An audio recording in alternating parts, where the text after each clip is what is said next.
Morning, everybody. We're very honored today to have Kathy Behrman. She's the Title Operations Manager for the Inland Empire, and I like to call her Kathy B, or Title Goddess, or Yoda of Title, whatever works for you. So we're very honored to have her here today because I wanted to go over, Kathy, we got a lot of questions always about power of attorneys and what's the right one. So I thought we'd just do a little bit of rapid fire on just some of the most common ones we have going on here. So, really, what is a power of attorney? What is a power of attorney for?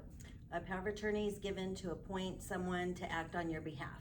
So whether it's good to act if you become incapacitated, or let's say you're going to be out of the country or unavailable to sign, you give someone authority to act on your behalf to sell your property, refinance, or even medical needs, accounting purposes, banking. It covers a lot of different items.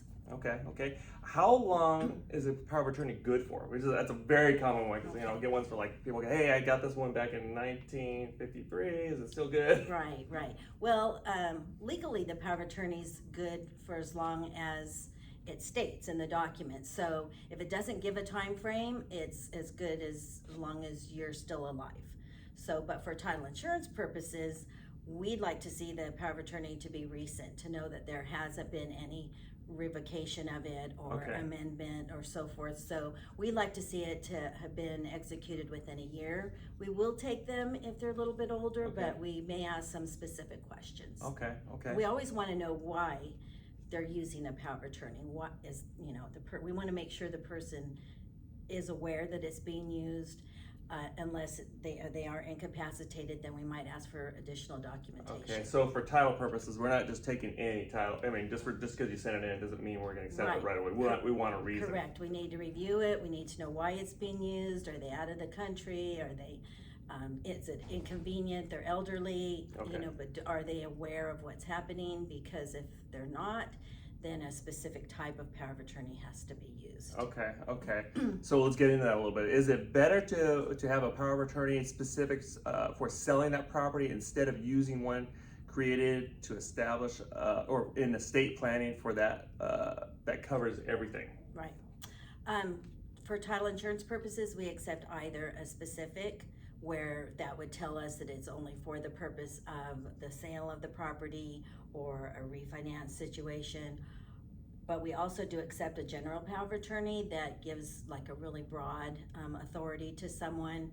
So either one works for Chicago Title for title insurance purposes, as long as it's current and it's notarized and we have the original. We accept either. When would you use a durable power of attorney? Durable power of attorney gives you, it extends it to when you become incapacitated. So those are specifically elderly people where they, may have dementia, or, they're unable to act on their own behalf anymore. Then a durable power of attorney comes into play. So those are usually what you'll see that are prepared in estate planning. Okay. What specific verbiage does a power of attorney need in order to be used to selling the property?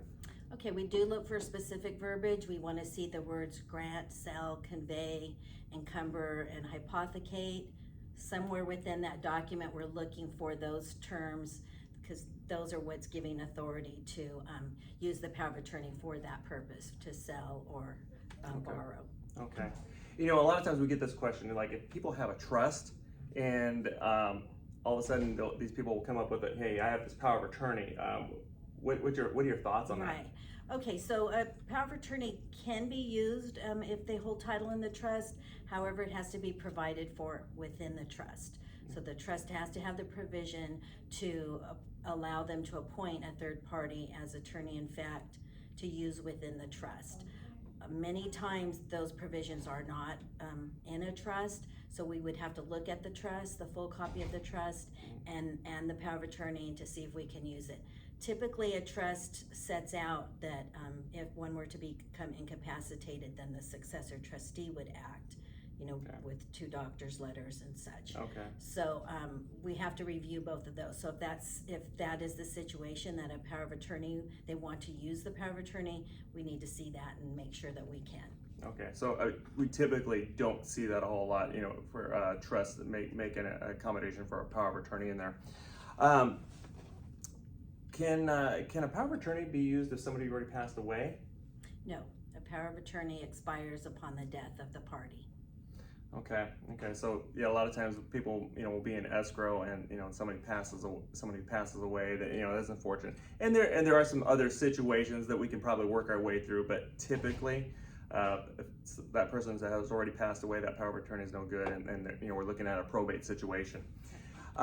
Is there a common situation that pops up where we're not going to accept a power of attorney in a transaction? Yeah, there's a few situations. One is if the power of attorney is being used for self-serving purpose. Let's say a husband and wife are in title, and the husband uses the power of attorney to sign for his wife to grant the property to him, just only him. That's considered self-serving. So we're not able to accept a self-serving document. Okay. Well, that was painless. Yeah, It was that a was little very rapid fire on power of attorneys. Thank you for joining us on the Mike and Bobby show. You're and welcome. hopefully you guys found this information useful. And remember, on all your real estate transactions, use Mike and Bobby with Chicago Title.